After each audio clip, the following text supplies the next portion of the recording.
We've got the hottest ticket in town today with not one, but two musical performances. The amazing Ed Sheeran is going to be showing you how to write a song and performing one of his latest tracks. And look who we've got joining us, pop superstars Union J!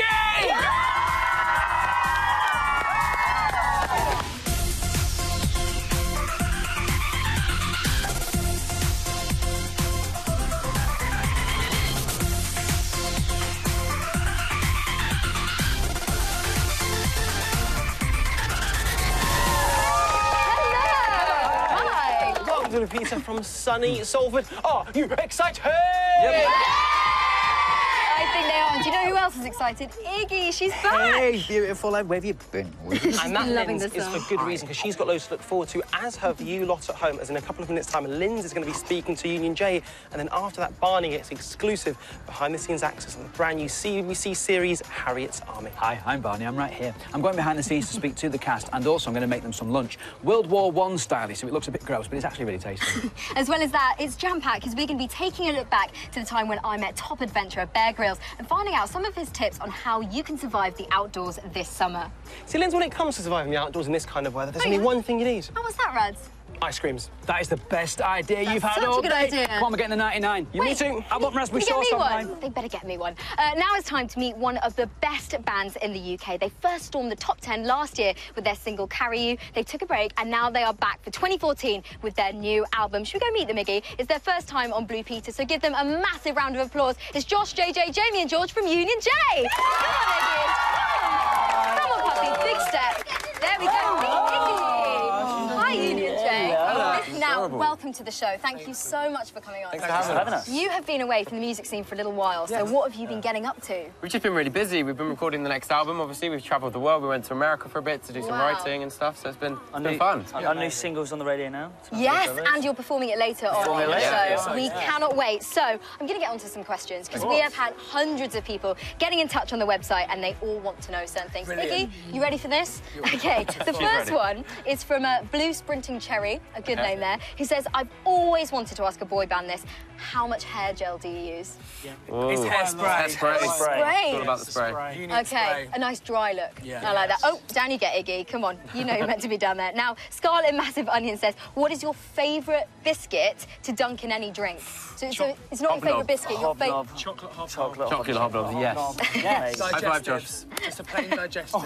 Just keep it simple. Keep it simple. I like that, with a cup of tea. Exactly. Lovely. Now, Nephrite Sunshine Queen says, if you were to go back in time to either the 50s, 60s, 70s, 80s or 90s, which time would it be and why? Ooh, 50s. I would say 50s. Really? Why? Really? I love the But I loved the 90s. The music in the 90s was so cool. The 60s, like, quite hippie, wasn't what it? we grew up on. Yeah. 60s, because England won the World Cup. Oh, that's a good answer. I think that would be Radzy's answer as well. That's a good answer. Now, is it true that your fans are called J-Cats? Yes. Is that right? Yeah. Because I'm a bit of a J-Cat, I've got to admit. I don't think Iggy would like that, because she's a dog. J-Dog. Yeah. J-Dog. She's your Union J puppy supporter. Now, why do they call you J-Cats? I don't know how it came They from. kind of like made it themselves, didn't they? Well, that's good. It's just built. Well, it's catchy and we like it. And Brown Grumpy Isle wants to know, who would you most like to tour with? Obviously, Ed Sheeran's on the show today as well. Yes. So I think he would be a cool guy to go on tour with. His songs are incredible. He's such a talented guy. As well. Yeah. He was at Wembley when we played the Summertime Ball. Summertime Ball, yeah. It was just the most epic experience to watch. So, yeah, that'd be amazing. You like him too, don't She you, loves Iggy? Ed Sheeran. She's a big Ed Sheeran She's singing fan. the songs now, aren't you? And Red Violet Popular Duck says, who sleeps the most and do they snore? Josh. Josh, Josh loves to sleep. And he thinks he doesn't snore, but he does. No, I do snore. It's not really snoring. It's kind of like... Do you know George sleeps with his eyes open? Thing. That's weird. That is He weird. sleeps with both eyes open. That is weird. Oh, I don't know, but that's like- scary. That's like scary. It's like proper creepy. Okay, yeah. Well, Uni J, thank you so much for coming having on. us. We cannot wait to hear your new single later on. It's going to be on this very stage, and make sure you head to the website bbc.co.uk/Blue Peter. Check out even more Union J exclusives. It's hot out here, isn't it? It is. I think we need some ice creams. Barney, Radzy? Ice cream. Yes, ice cream. Ice cream. Barney! Did you get an ice cream for Lindsay and Union J? I thought you were getting... No. It's OK, just hide it. She doesn't watch the show, it's fine. I'll do the next bit, yeah? Yeah, It's definitely. really tasty, though, isn't it? It's really nice. Oh, I got to show no, a rush. really good. Now, 100 years ago in World War I, the food was nowhere near as good as this, as I found out when I went behind the scenes on a brand new drama called Harriet's Army, and I tried to make them some food. 217, take one, common mark. Action! Hey, look, I'm on the telly. No, I'm only kidding, but I am behind the scenes on a brand new drama for CBBC called Harriet's Army. Should we go meet the cast? Let's start from the very top. What is Harriet's Army? Who is Harriet? What happens? Harriet is a girl in World War I, and she's in the Guides, and she is kicked out of the Guides because she's a bit naughty and she punches someone in the face. Okay. But she still wants to help with the war, so she rallies together a group of children who aren't in the Scouts or Guides, and she tries to help win the war. First of all, we look for spies. That's the most important thing. I've already got patrols out looking, but we need more. What spies? Foreigners or Germans trying to find out secrets. There are over 80 cast and crew working on Harriet's Army, which means I've got a very important job to do. I'm here to serve lunch, but not just any old lunch. Oh no, I'm here to serve these troops the same food that kept the British Army marching in World War I. But before I can serve anything, I need to find out what food was eaten in the First World War. Bryce, it smells amazing in here. How are you? Hi, Barney. What's that? We've got some McConaughey here. OK, McConaughey I've never heard of before, but I know that I'm here today to talk to you about food that would have been served in World War I. So, yeah. They had stew? Absolutely. So, if you look at the ingredients there, we've got a bit of beef. Yeah. We've got potatoes, we've got carrots. But that would have all come in a tin and be quite fatty, quite grisly. OK, so it wasn't tremendously popular with a lot of the men. But it looks really inviting. Is that the kind of thing that I could try? You're braver than I am. It wasn't tremendously popular, like I mentioned. What do you make of it? It takes a while to chew. It's very salty. Yeah. Bit fatty, bit salty, bit gristly. Yeah. It's that bad. Now, I recognise the middle bowl because my grandma still cooks with this stuff to this day. It's called corned beef. Yeah. Bully beef. Lawrence of Arabia, who you've probably heard of, I have, said that bully beef, corned beef, was more important in the history of warfare than the invention of gunpowder. Because if you've got tinned beef, you can keep people in the field for longer. If you think nutritionally, you're eating a lot of salty, fatty red meats, not fresh veg. You're not getting your fresh veg. You're not getting fresh fruits. I know where you're going with this, yeah. It could have a devastating effect on the lower half of our bodies. You're going to get a bit bunged up. Yeah. Bit bunged up. Bunged up meaning cannot go to the toilet when one wants to. So while the caterers get to work on our World War I lunch, I take a break to watch the action. There's Kira in the distance under an umbrella. She's just filmed her scene, which is quite an important scene in the show. This is where she's just handed her uniform back in. She got into a lot of trouble because she's quite a feisty character, and this is where she starts to make the decision to make her own army. It's quite an important scene. What's all this then? Haven't you heard? The Scouts and Guides have volunteered and the government said yes this morning. Looks like you missed the boat. Volunteers for what? We're going to be the second line of defence.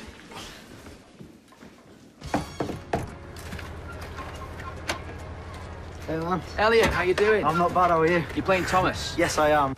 And action! My character is quite new to the area. When he meets the character Harriet, he just takes off, you know, he starts having a good time, he starts enjoying it. It's quite, I think, astonishing, really, to think that you've got a group like the Guides and the Scouts who now you think about tying different knots and earning badges for going to a campsite, but back then they had a very different role, didn't they? Yes, absolutely. They said to the government that they wanted to help guard Britain, and people of 14, 15, the government said yeah, and they were then guarding England, which is just a scary thought. A lot of things have changed, including the diet. Yes. I'm in charge of that at the moment. I'm dealing with my people, and we're trying to make some food for you for today's shoot. So, just an idea of the kind of food that you like to eat. I love a good pizza. Pizza? Yeah, lots and lots of meat on. Yeah. Fast food isn't quite what I have in mind, but this 80-strong army will be getting something to keep them in character. I just hope they like my menu. Well, we've all heard how popular McConaughey was in the field. It wasn't very popular at all. But this one, which has been lovingly made by Kevin, hopefully will keep the soldiers marching on set very happily for the next few scenes. OK, roll up and get you... Is that what you say? Do you say roll up? Come and get your McConaughey, just like Mum used to make. This looks nice. Can I have some McConaughey, please? Of course you can, dear sir, yes. What do we think about the McConaughey? Is it nice? I think it's a definite success. Do you know what I'm really pleased with today? That's 80 people, cast and crew, fed and watered, and the McConaughey went down really well too. So I think my work here is done. Home time. Not so fast. What's that? Pots aren't going to wash themselves. Oh, you can't be kidding me. Are you wondering why I'm wearing a chef's hat? Yeah. Because I'm officially a chefist. Yep, Well I made the best McConaughey stew. I think that's what you say, isn't it? No, it was lovely. that's not really right. tasty. Everyone loved it. You get the washing up as well. You can come round to mine for dinner more. Yeah, everything that was very good. Proper, squeaky clean and everything. Well I'm good at washing done. up. Thanks. And if you've missed Harriet Simon this week, then fear not, because you can catch it up on the CBBC iPlayer. Thank you, Radzi, very much indeed. That was My lovely. pleasure. Now, though, we're going to have some music. He's already bagged the fastest-selling album of 2014. He is the incredible singer-songwriter known as Ed Sheeran. And recently, I met up with him to find out how to make it in the music business. I could be in catering. Today, we're going to go to the very start of your career. When did you become Ed Sheeran? When did you first pick up that guitar? It was the Queen's Jubilee on BBC. I saw Eric Clapton play Layla and was like, I want to learn that. That looks really cool. And yeah, so I got a guitar and that was the first thing I learned. I played piano, but I didn't go very... I did grade 5, and that was it. I got bored at grade 5 because I was 12 and I wanted to learn Jimi Hendrix and that sort of stuff. You don't necessarily need to be This is the thing. grade 8, This is the thing I have a massive problem with. I don't know music theory, and I got looked down on by a lot of musicians for not knowing music theory. I can't read music. I don't know scales. I don't really know what some chords are called. But you don't need to learn that. Like, the reason I got in to music is because I wanted to play the songs of the artists that I was into. So anytime I see kids and they're like, I want to get into music, I'm just like, find a guitar teacher that will just teach you the songs that you want to play. Practice is the key. Like, you can't get anywhere without practice. And as long as you practice the chords and you practice singing without looking down, singing up, singing with the guitar, making sure you get your strums right, making sure that, or piano, any instrument, but just make sure you're doing it for the right reasons, because you won't enjoy it if it's just, you're just forced to do it. Do you think performing and writing music was something you were born to do? I think you can be anything if you put your mind to it. And I wanted to be a musician. I put my mind to it and I became it. But I wasn't born with some natural talent. I couldn't always sing. I couldn't always play guitar. I couldn't always sing in tune. I couldn't always write lyrics. I couldn't make stuff rhyme. I couldn't perform. You know, like, I had to learn all of these things. And I think if you put your mind to anything, you can do it. Is there a process of learning how to actually perform your material? First performance I did, I was 11, and I played Layla at the school concert, the Eric Clapton song. And I didn't want to go on stage. I was really, really scared, and I was behind the stage being like, I don't want to go on, don't want to go on, don't want to go on. As soon as I went on, I was nervous, played the song. As soon as I finished, I was like, well, that wasn't too bad. And then the more and more you do it, you just fall into performing. Is a style something you can pick? My style has come from maybe 10 different acts that I'm into, and I'm like, oh, I'm into Damien Rice, a bit of Foy Vance, and a bit of Stevie Wonder, and you stick it all in a mixing pot. Practice it for years and years and years, it comes out, and eventually it's your sound. So I wouldn't worry too much about always making stuff sound like you. Like, all your favourite artists have started off impersonating other people. Well, I'm so glad you got onto the stage at 11 years old and played Layla by Eric Clapton, because if you hadn't have done that and you hadn't have felt that buzz, you wouldn't be here today. And when you put all these elements together, you get a top musician, and there's no better than Ed Sheeran, so he's right here, right now, to perform Thinking Out Loud.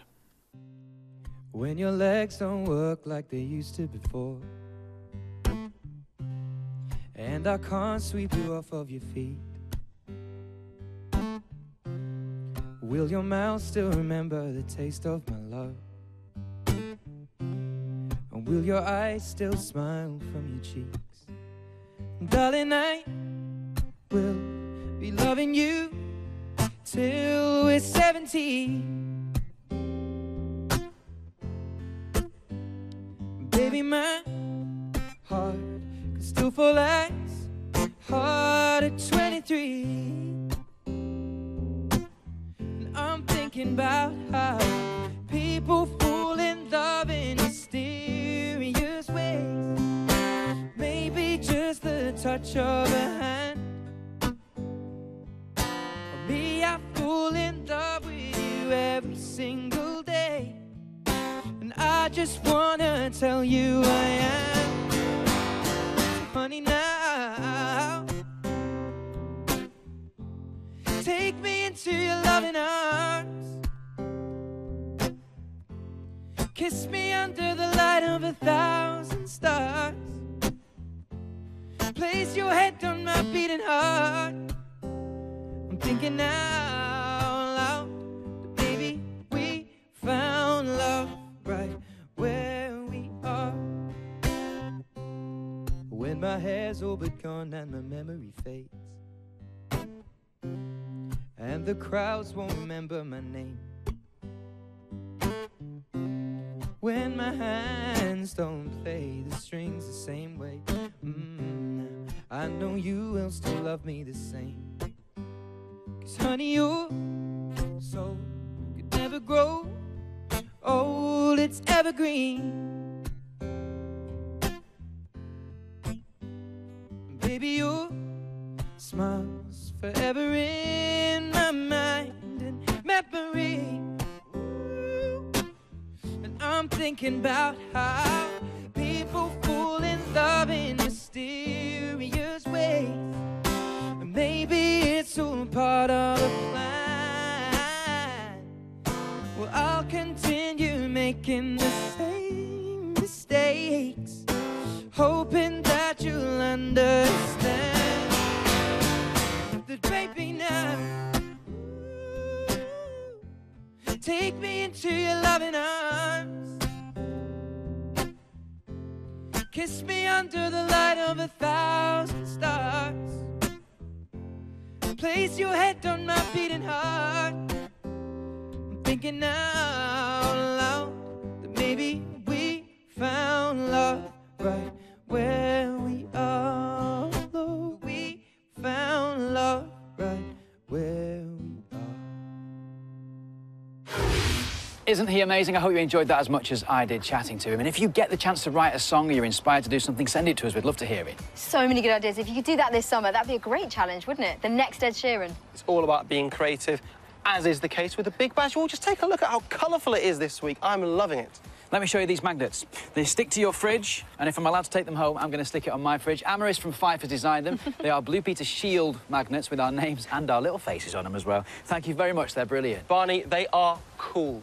Like what you did there, because it's going on the fridge. Understood. Yeah. Not as cool, however, as what Mayor in Hampshire did. Take a look at this. It is the Blue Peter Summer Activity Book for each Barney, Lindsay and myself. This is my one, and it's got stuff, how to handle your hair getting wet. So nice. It really is fantastic. And at the very back, it says, this book can become very addictive. Well done, Mayor. Thank you. Brilliant. Oh, that is brilliant. And one that I couldn't go without talking about, take that for 2 seconds, Radzi, is Anya in London. She has made almost a life-size model of Iggy. Check that out. We're going to show it to Iggy. What do you make of that, Iggs? I think she likes it. Anya, thank you so much for sending that in. What an amazing effort. And she's even got her own little Iggy name badge, just like Iggy. Thank you. She's huge. I think we should call her Biggie. What do you reckon? Something else that caught our attention was the online article about a class of primary school children who, between them, have got over 30 Blue Peter badges. And we were so impressed at this, we thought we're going to have them on Blue Peter. So would you please welcome Nelson Marston's Community Primary School. Hey, guys, come on in. Welcome, welcome. Guys, thank you so much for coming in today. We cannot believe... Oh, Iggy's just saying hello. She's very impressed because so many people from your school have a badge. And Abira and Malia, you two are sisters, aren't you? And you actually started the badge collection. So what gave you that idea? Our mum. Our mum, and why is that? She never got a Blue Peter badge, so she thought she'd inspire us to get one, and we did try. Oh, so you're kind of doing it on behalf of your mum. You're getting the whole school involved. Love it. Absolutely love it. Well done. Nisha, let's talk about your badge. How did you get it? I got it because I did a review. So you're going to be a journalist of the future. How about you, man? How did you get yours? You've got 3. I was inspired by Jacqueline Winston, so I used a bit of words from her book and used them in my story, and that's how I got my silver badge. Well, congratulations. And there's another 2 there as well, the purple badge for reviewing a show and the Blue Peter badge. Well done. Now let's move on to a proper legend who you all recognise. Miss Bibby, let's have a look at your badges. These are old school badges. These are actually yours, aren't they? Yes, they are, yes, from the 1960s. Wow. When I used to send in lots of ideas and lots of competitions. Well, how proud are you of your school for following in your footsteps? Absolutely fantastic. Well, thank you for coming on the show and showing us. They're amazing. And you know, nothing compares to actually getting a Blue Peter badge in the post. I remember mine when I was 10, and the magic never leaves. So, guys, thank you so much for coming in. Fantastic. Now, I can see lots of green badges, purple badges. Yeah, are there any Blue Peter Sport badges 2014? Well, then you need to know how to get your hands on one. This is for inspiring a friend or a family member to take part in a sport that you love. If you want to find out how you can get your hands on one of these, head to the Blue Peter website. Consider it an adventure for the summer. It is an adventure. And speaking of adventures, someone who's very used to those is Chief Scout Bear Grylls. And I went to meet him. And if you're struggling for something to do this summer, check this out. He's got loads of ideas. Bear Grylls. There is nothing this ex-SAS trooper doesn't know about surviving extreme environments. He's led record-breaking expeditions to the world's extremes, climbed cliffs, jumped from helicopters, and even eaten scorpions. You could say he wrote the book on extreme survival. But there's one thing this tough guy has never had to contend with. And that's me, Lindsay Russell. Hi there, nice to meet you. Nice to meet you too. Now, I've got a bit of a Blue Peter challenge for you today. Can you build a den out of these items? Yeah, piece of cake.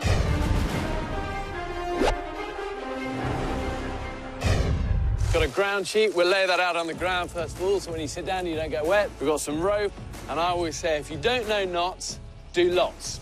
Then we've got a duvet cover. I love the colour. I really like it. The flowery and pink, quite camouflaged. Keep the predators away. Grab an acorn, put it inside, and then you see it just kind of holds it in place. So when you pull it, it's not going to come off. And then we've got some sticks. If you did want to know one knot, this is my favourite. It's called the clove hitch, and you make a loop, and then another loop, one in front of the other, stick through it, pull it tight, and that will secure it. Very nice job.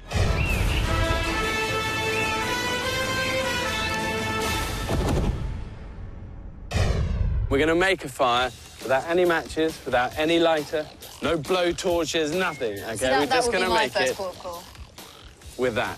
Wow. All right, it's just called a fire steel. What you're doing, you're putting that down, and you're striking, and you get a flame. Tell you what, we'll get you to do this. Go. Oh no. You made it look so easy. Come on. Stick it right in it. Always stay safe around fire. If you haven't got a bear to help, make sure you grab a grown-up. Yes! We've done it. OK, now we get this onto it, and then we get the kindling.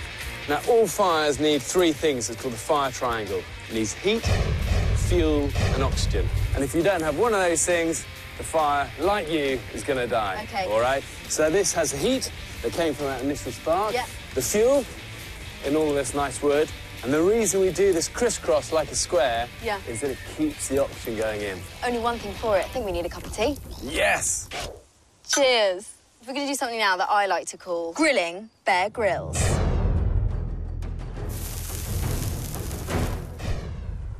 Blue Green Sparkly Acorn says, what was your most frightening, terrifying, heart-thumping experience? Probably when I broke my back in a free-fall parachuting accident. Should have died, but survived. Live to tell the tale. Blue Netball Elephant says, what was the naughtiest thing you ever did at school? Probably the naughtiest was putting somebody's underpants on the top of the school flagpole that was on the top of this very high spire. Did you get told off? Well, they never found out who it was. Oh, well, they know now. Amber Leaping Lemur says, if you were an animal, what would it be? Quite like to be my dog, because he has the most nice, relaxed life. Lies on his back, gets his tummy scratched, you know. Living the dream. In the wild, I'd probably an eagle, just for sheer fun of flying. Beryl Tiny Apricot says, what is the most disgusting thing you've eaten? Probably elephant poo in the wilds of Kenya once. Why did you do that? You can drink the juice out of elephant dung because they have such fast digestion, it's almost sterile when it comes out. Just might save your life, Lindsay, don't forget it. I'll bear it in mind. And last but not least, Cream Smiling Condor says, which animal or insect are you scared of? Is there anything Bear Grylls is scared of? I'm careful of the tarantulas because their hairs can kill you. If you don't cook that tarantula well enough and swallow it and it's still got some of those hairs, I love that you said cook. I was expecting you to say hold or just look at one, but you're saying you're giving me tips on how to cook a tarantula. I know, I've eaten loads of tarantulas. They're delicious if you burn them enough. Again, I'm going to leave that one to you. Bear, thank you so much. It's been really good fun, and thanks for the den. So you're probably not going to want to come and spend any more time camping after that now. No. Hands up, who's building a den when they get home later on? Yeah. So much fun. Sold. Well, that is just about all we've got time for today. But before we hear a performance from Union J, there is just enough time to see what's coming up on next week's show. It's special. It is. I'm going to be coming to you from Switzerland to look back at some of the extreme challenges we've taken on and telling you about some exciting adventures we've got coming up. But now throw your hands in the air like you just don't care because there's some really cool guys just over there. It's their latest single. I went longer this time. It's their latest single. Tonight We'll Live Forever. It's Union J!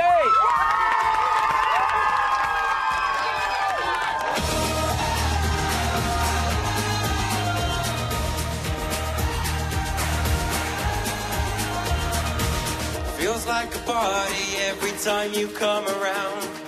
Even though it's just the two of us in my house, I'm going to make it everything feel right. I may not know much, but this feels like love.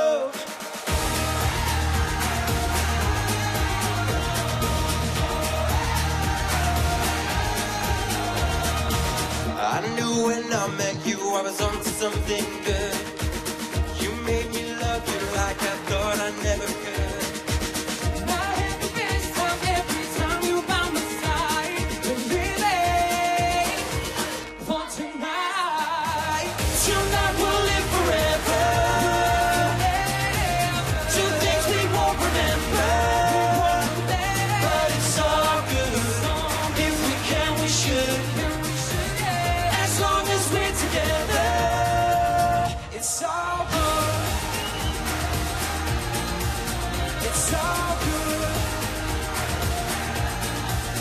It's all good. You'll take a bad day and you'll make it feel alright.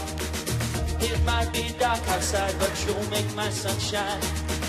I don't know what you do, but you make everything right. This feels like love. Tonight we'll live forever. Two things we won't remember.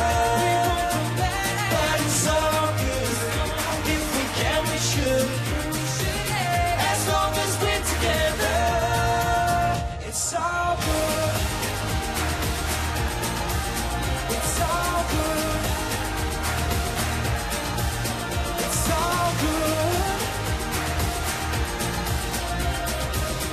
As long as we're together, We're gonna live forever, gonna do whatever. If we stick together, it will be all good. if we stick together, we can live forever. We can do whatever. It will be all good. Woo! Tonight we'll live forever. Two things we won't remember. But it's all good. If we can, we should. As long as we're together, it's all good. All good. You know it's all good. All good. All good. You know it's all good. All good. You know it's all good. As long as we're together, it's all good. Yeah. It's all good. It's all good. Thank you, 3PR.